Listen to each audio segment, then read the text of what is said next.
Good afternoon. This is a statement by members of parliament on key national issues.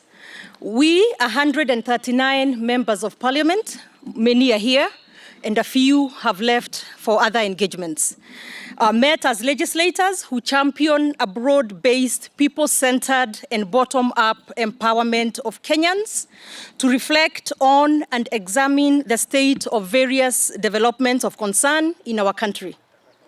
We have consulted widely and deliberated deeply on the way forward to restore reason and reasonableness to our politics and leadership, and to reaffirm a message of tolerance, inclusion, hope, and fraternity to the people of Kenya.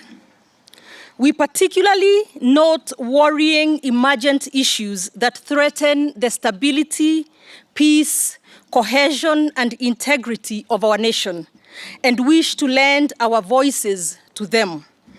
These issues include the following.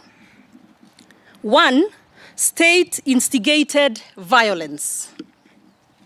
We are deeply concerned with the escalation of political violence instigated by state agencies and what looks like glorification of chaos and encouragement of a backward culture of political criminality. On our part, we will lead the way in ensuring that our political discourse is devoid of violence. We continue to propagate an ideology of principled engagement, peaceful coexistence, brotherhood, solidarity, and compassion. The evil scheme, which began with the targeted withdrawal of security of members of parliament, has now been extended to total withdrawal of official security coverage by police officers at meetings attended by the Deputy President. This is not only malicious discrimination, but it is also reckless dereliction of duty by the National Police Service and a grave threat to national security. We are aware that a special officially sanctioned, underline that, officially sanctioned, hit squad has been formed to perpetrate political violence as witnessed in Keno, Murang'a County, and Msambweni in Kwale, and that it has been tasked to cause violence at the Deputy President's functions that were held at the coast this last weekend. We understand that the squad's mission is to instigate targeted political violence, kidnap political leaders, and execute political assassinations. We shudder at the thought of Kenya going back to the ominous, dark era of political assassinations that characterized the late 1960s, 1970s, and 1980s. As a nation, we deliberately took a categorical historical decision to abandon that era of grief, terror, and mayhem, and declared that never again would we backslide. These developments, therefore, herald a horrific betrayal of Kenya and all Kenyans.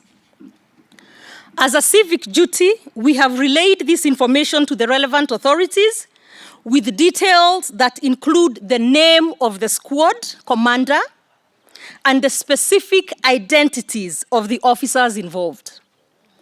We demand that this illegal hit squad be disbanded immediately.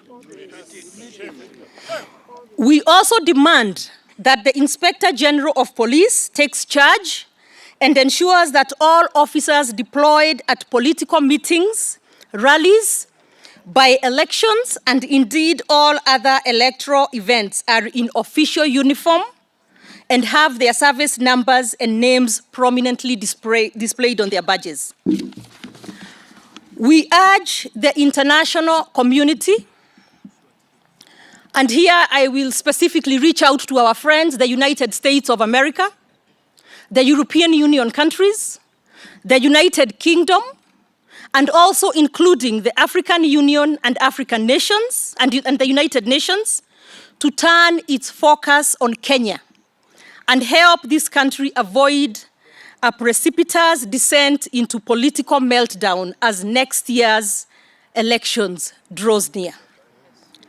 It is because of many international allies who stood with Kenya in the past that we overcame colonization, dictatorship, and other forms of tyranny.